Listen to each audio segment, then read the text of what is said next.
Tonight we are traveling back to a decade when science fiction felt like a radio signal, bright saucers, haunted laboratories, monsters born from radiation and bad ambition. These films are free on YouTube, and they still crackle with dream logic and dread. Set the lights low. Let the projector in your mind start spinning. Here are 15 rockets of wonder. Number 15. Plan 9 from Outer Space, 1959.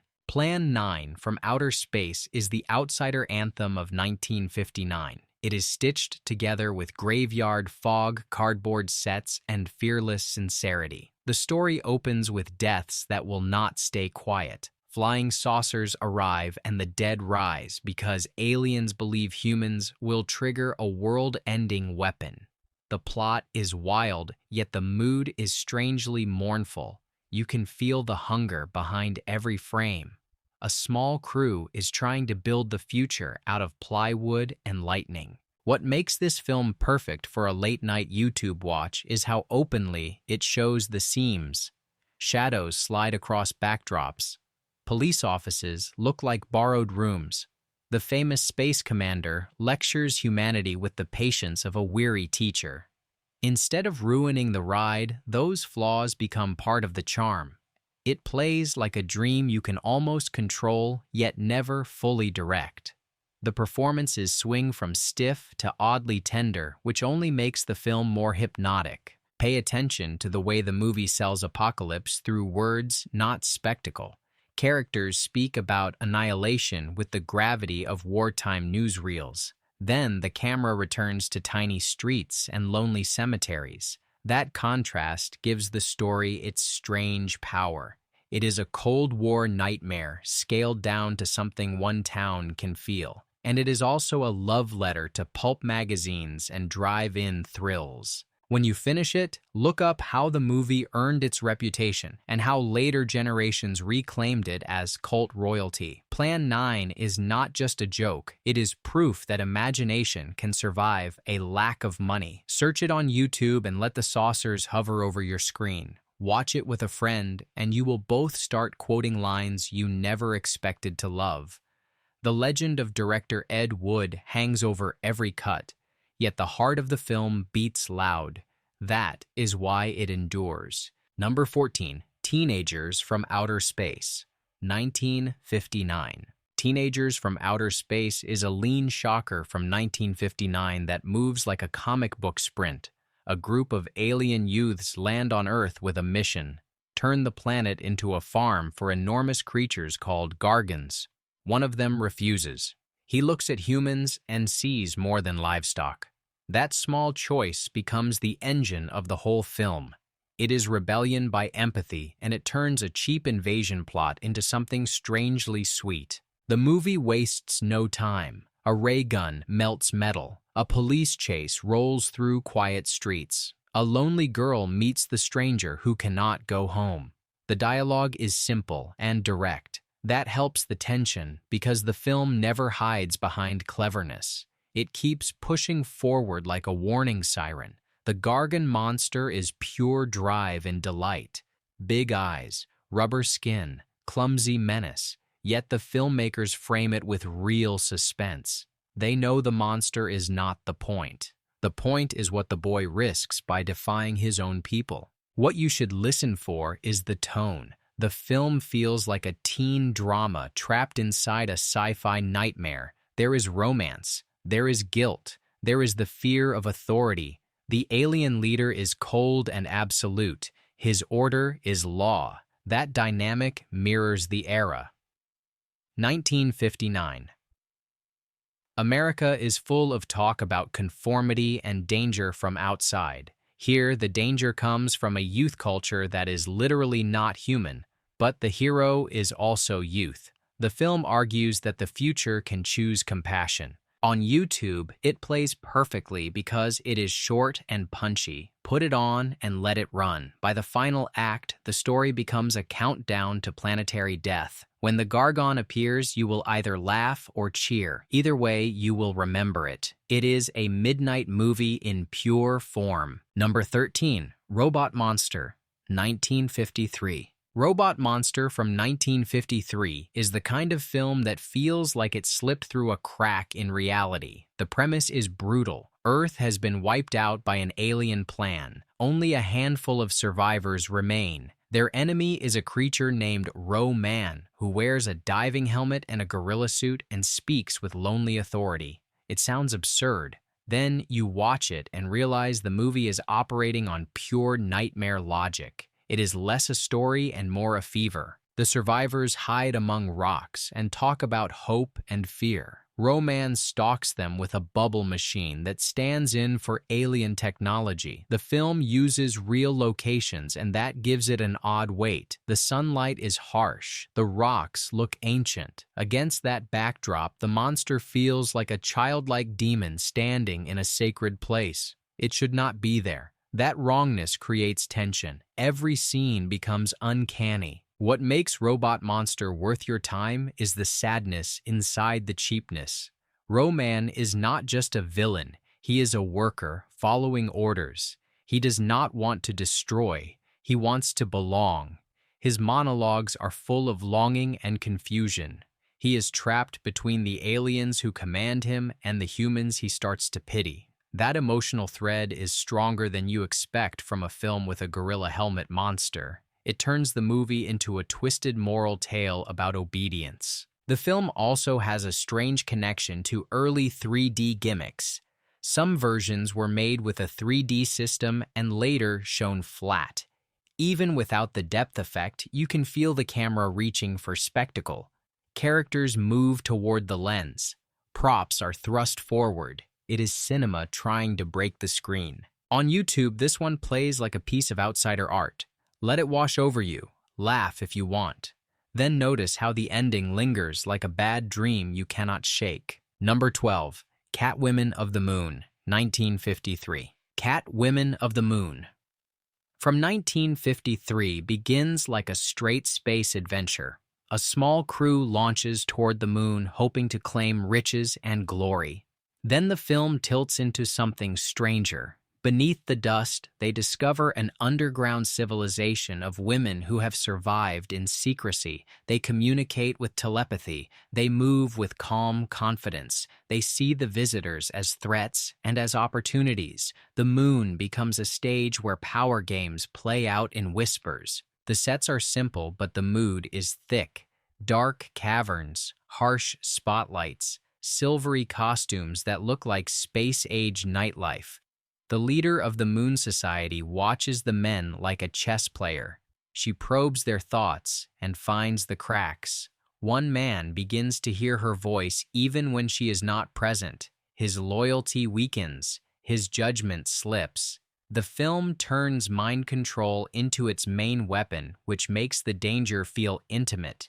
It is not a monster in the shadows. It is a thought inside your head. There is also a Cold War undertone. 1953 is an era obsessed with hidden forces and secret takeovers. Telepathy becomes a metaphor for infiltration.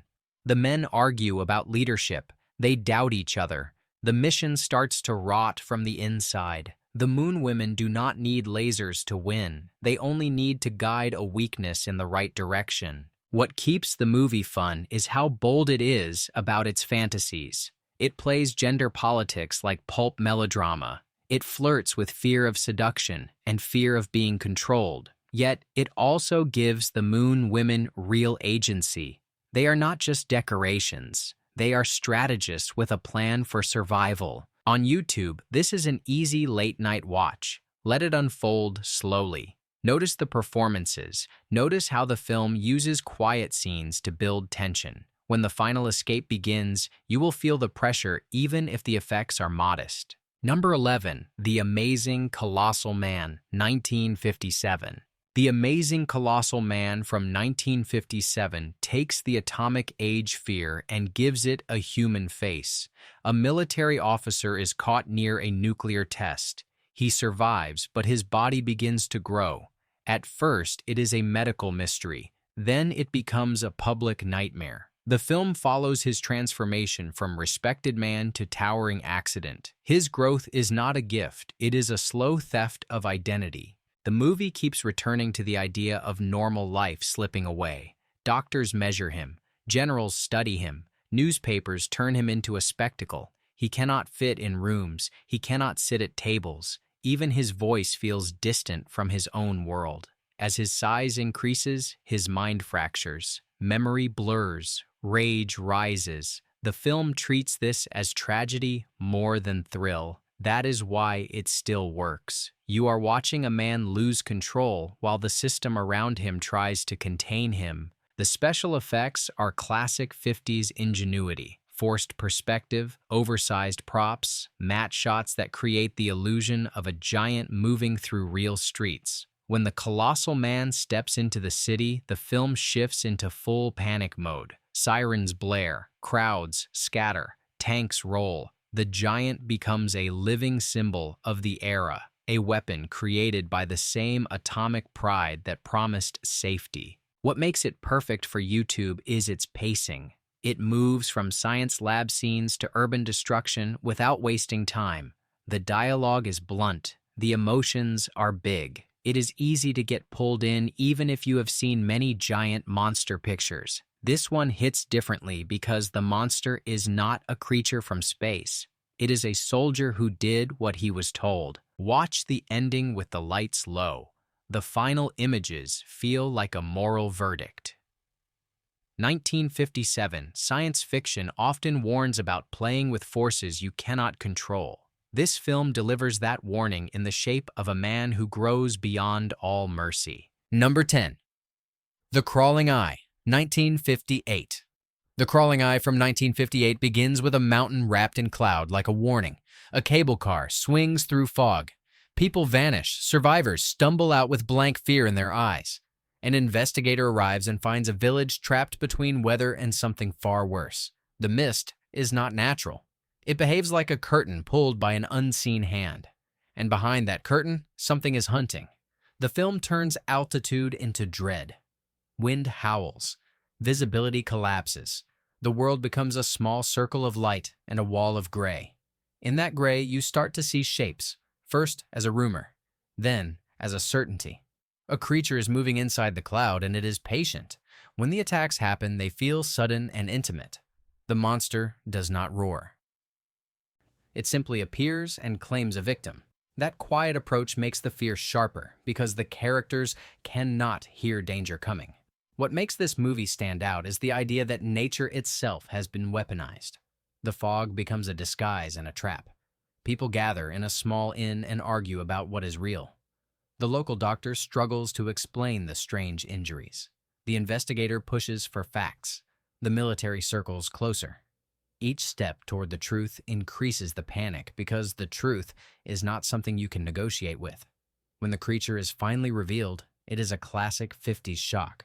A huge single eye, tentacles, a body that feels like a nightmare from a pulp cover. The effects are simple, yet the direction uses framing to keep it unsettling. A monster in daylight can look silly. A monster in fog looks like fate.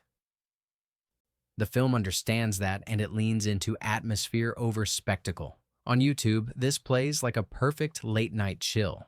The mountain setting makes everything feel isolated. The threat feels ancient and cosmic. And the ending has the harsh logic of the decade. Survive by organizing. Survive by acting fast. Survive by accepting that the sky can hide hungry things. Number 9. Attack of the Giant Leeches, 1959. Attack of the Giant Leeches from 1959 is swamp horror dressed as science fiction. The setting is a backwater town where gossip travels faster than truth. People start vanishing near the marsh. Deputies search. Families argue. A doctor suspects something unnatural. The answer rises from the water like a bad secret. Leech creatures large enough to drag adults beneath the surface. The film uses atmosphere as its main weapon. Reeds sway. Fog hangs low. Water ripples with hidden movement. The monster suits are simple, and they look like wet rubber nightmares. Yet the direction knows how to hide them until the last possible moment. When the leeches finally strike, the violence feels sudden and mean. Victims are pulled away, and the swamp closes over them. It is a horror image that lingers. Underneath the creature feature there is social rot. The town is full of broken marriages and small cruelties. The swamp becomes a mirror for all that decay. The monsters feed on bodies, but the people also feed on each other. That makes the story feel grimier than many bright saucer films. 1959 is still obsessed with monsters, yet here the monster is not a symbol of space. It is a symbol of what festers close to home. Watch for the pacing. The movie is short and direct. It does not build a complex myth. It builds dread through repetition. Another scream, another search party, another shadow on the water. The doctor and the sheriff try to act rational, but the swamp refuses reason. That clash is the core thrill of the film. On YouTube, this is the kind of picture that feels best after midnight. Put on headphones and let the swamp sounds fill the room. The grainy image makes it feel like lost local news footage of a disaster that never made the papers. When the final confrontation comes, you will not feel triumphant. You will feel relieved to escape the mud. That is the right ending for a leech story. Number 8. The Killer Shrews, 1959. The Killer Shrews from 1959 traps you on an island where science has gone wrong. A storm cuts off escape. A handful of visitors arrive at a remote estate. The owner is a scientist who has been experimenting with animals. Then the night reveals the consequence. Shrews the size of dogs roam the darkness and tear at anything that moves. The film becomes a siege, doors barricaded, lights flickering, people listening for claws. This movie wins through suspense and pacing. It uses the storm as a constant drumbeat. Wind rattles windows, waves crash, boats become impossible. That isolation is classic 50s terror. No help is coming. The characters must survive with whatever tools they have. Flashlights, guns, improvised weapons. The shrews appear in quick bursts, which keeps them frightening even when you notice the low-budget tricks. The creature effects often rely on trained dogs in costumes. Instead of ruining the film, that choice adds a strange charm. The shrews feel half real and half nightmare, which fits the tone. There is also a pulpy romance and rivalry that spices the tension. People flirt even as death crawls outside. Jealousy flares, pride refuses to bend. That human chaos feels believable. In a crisis, people do not become pure heroes. They become louder versions of themselves. The film uses that truth to keep scenes alive between attacks. What makes The Killer Shrews stand out is how it frames science as a private sin. The danger is not a government test. It is a lonely man playing God on an island. That makes the story feel personal. You are not watching a national disaster. You are watching a handful of lives paying for one person's ambition. On YouTube, it is a perfect storm night movie. If it is raining where you are, it will sync with the soundtrack. Keep watching until the final escape attempt. The ending has a strange, triumphant energy. It feels like surviving a bad dream by running faster than your fear. Number 7. Target Earth, 1954. Target Earth from 1954 is an invasion story told with eerie quiet. A woman wakes up in her apartment and finds the city empty. Streets are silent, cars are abandoned, phones ring with no answers. It feels like the world ended overnight. Then she sees them. Tall alien machines gliding through intersections like cold patrols. They do not shout, they do not negotiate. They simply occupy. The film is at its best when it lingers on deserted cityscapes. 1954 did not often show urban emptiness this way. It looks like a nightmare version of modern life. You start to imagine how fast order could vanish. The survivors slowly find each other and form a small group. They hide in stores. They listen for metal footsteps. They whisper about what the invaders want. The answer is simple and chilling. The aliens are draining Earth's resources, and they do not care who gets crushed. Target Earth builds tension through radio communication and improvised plans. The survivors learn that the machines are controlled by a signal. Cut the signal, and the army becomes blind. This turns the film into a guerrilla mission. Ordinary people become saboteurs. They move through alleys and basements carrying homemade weapons. The stakes feel personal because the group is small and vulnerable. The alien machines are iconic: cylindrical bodies, rotating tops, a futuristic design that still looks unsettling. They are not monsters with faces. They are machines without empathy. That makes them scarier. The film suggests that emotion is our advantage. We panic, we mourn, we resist. The machines only execute. On YouTube, this one feels surprisingly modern. It has the rhythm of a survival thriller. Watch it with the sound up and the lights down. The empty streets will get under your skin. When the final plan goes into motion, you will feel the relief of hearing humans speak loudly again. It is a small victory, but it feels earned. Number 6. The Wasp Woman, 1959. The Wasp Woman from 1959 is beauty horror wrapped in a science experiment. A cosmetics company is fading. Its boss is a powerful older woman who refuses to accept time. She hires a scientist who claims he has found a youth serum. The source is a wasp enzyme. At first it works. Her face smooths. Her energy returns. The board cheers. The cameras flash. Then the price arrives like a sting in the dark. The movie is a sharp little cautionary tale about obsession. The boss is not simply vain. She is terrified of losing control. In a world that celebrates youth, she believes age equals weakness. That fear drives her into reckless choices. The scientist is equally dangerous. He has ambition and insecurity. Together, they create a monster without meaning to. Every injection pushes the body farther from humanity. The film turns the promise of beauty products into a literal transformation. The wasp creature design is classic drive-in nightmare. It is not subtle. It is a face with insect features. It is claws and buzzing rage. Yet the transformation scenes carry real tension because you watch a person battling herself. She wants the serum. She fears the serum. She becomes addicted to the rush of being admired.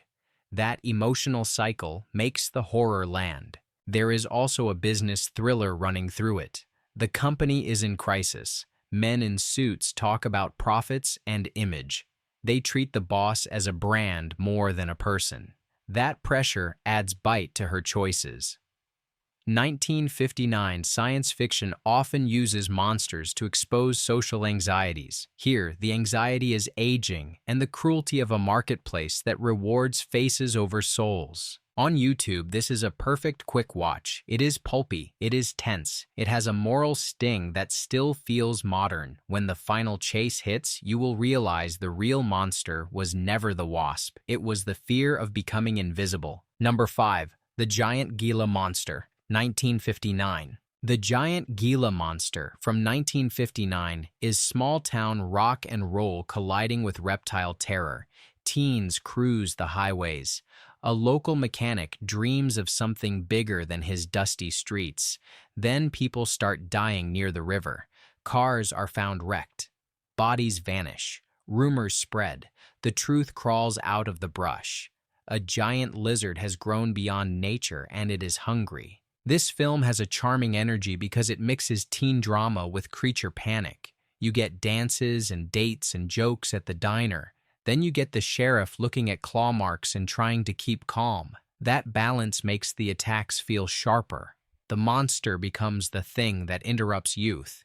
It is like adulthood arriving with teeth. The creature effects are simple and effective. A real lizard is filmed up close and combined with miniature sets and forced perspective. The result is a monster that looks unreal yet strangely believable. You can see scales, you can see eyes. The film knows how to frame the creature, so it feels large enough to threaten cars and buildings. When it lunges, the camera cuts fast. It hides the trick and sells the fear. Under the fun, there is a Cold War pulse. The monster is tied to radiation and human interference. Nature is responding. The town must mobilize. Boys who were racing for laughs now carry rifles and drive into danger. That shift is part of the 50s mood. Innocence can be ripped away quickly. On YouTube, this plays like a perfect weekend matinee. It is upbeat even when it is scary. The soundtrack adds to the vibe. When the final hunt begins, you will feel the town become a single heartbeat. It is not a grand world-saving story. It is a local fight for survival. That makes it satisfying.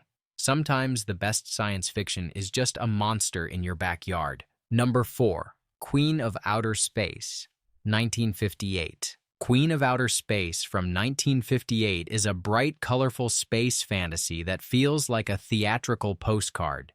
A crew of astronauts travel toward Venus. Their ship is thrown off course and they crash on a planet ruled by women. The Venusians wear gleaming costumes and speak with formal calm. Their society is split between a gentle queen and a bitter rival who wants revenge against men. The film plays like a fairy tale with ray guns. The tone is playful, but there is tension under the glitter. The astronauts try to negotiate. They are treated as curiosities and sometimes as prisoners. The women of Venus have scars from old wars.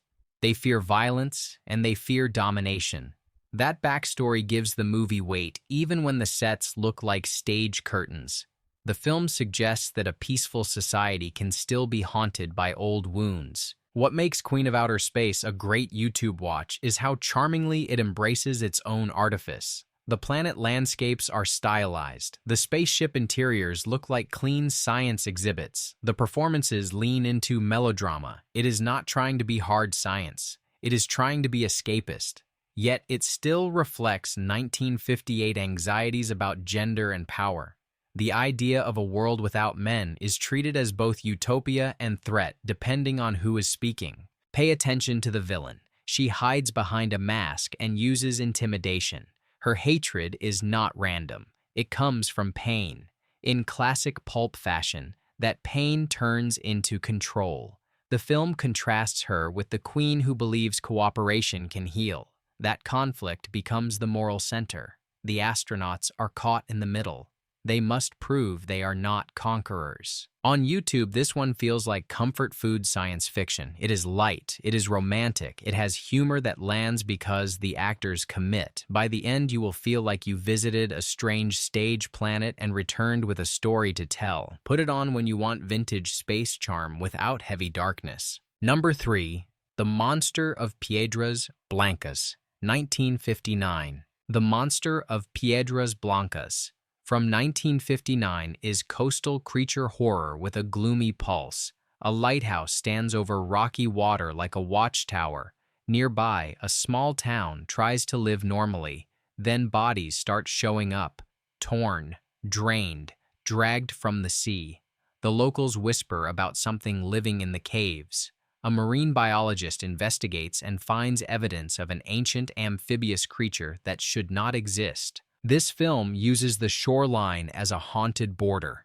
The ocean is vast. The caves are dark. The lighthouse beam swings like an anxious eye. Every night feels like a warning. The monster itself is a classic man in suit design, but the movie frames it with patience. It saves the full reveal for later and builds dread with footprints and missing people.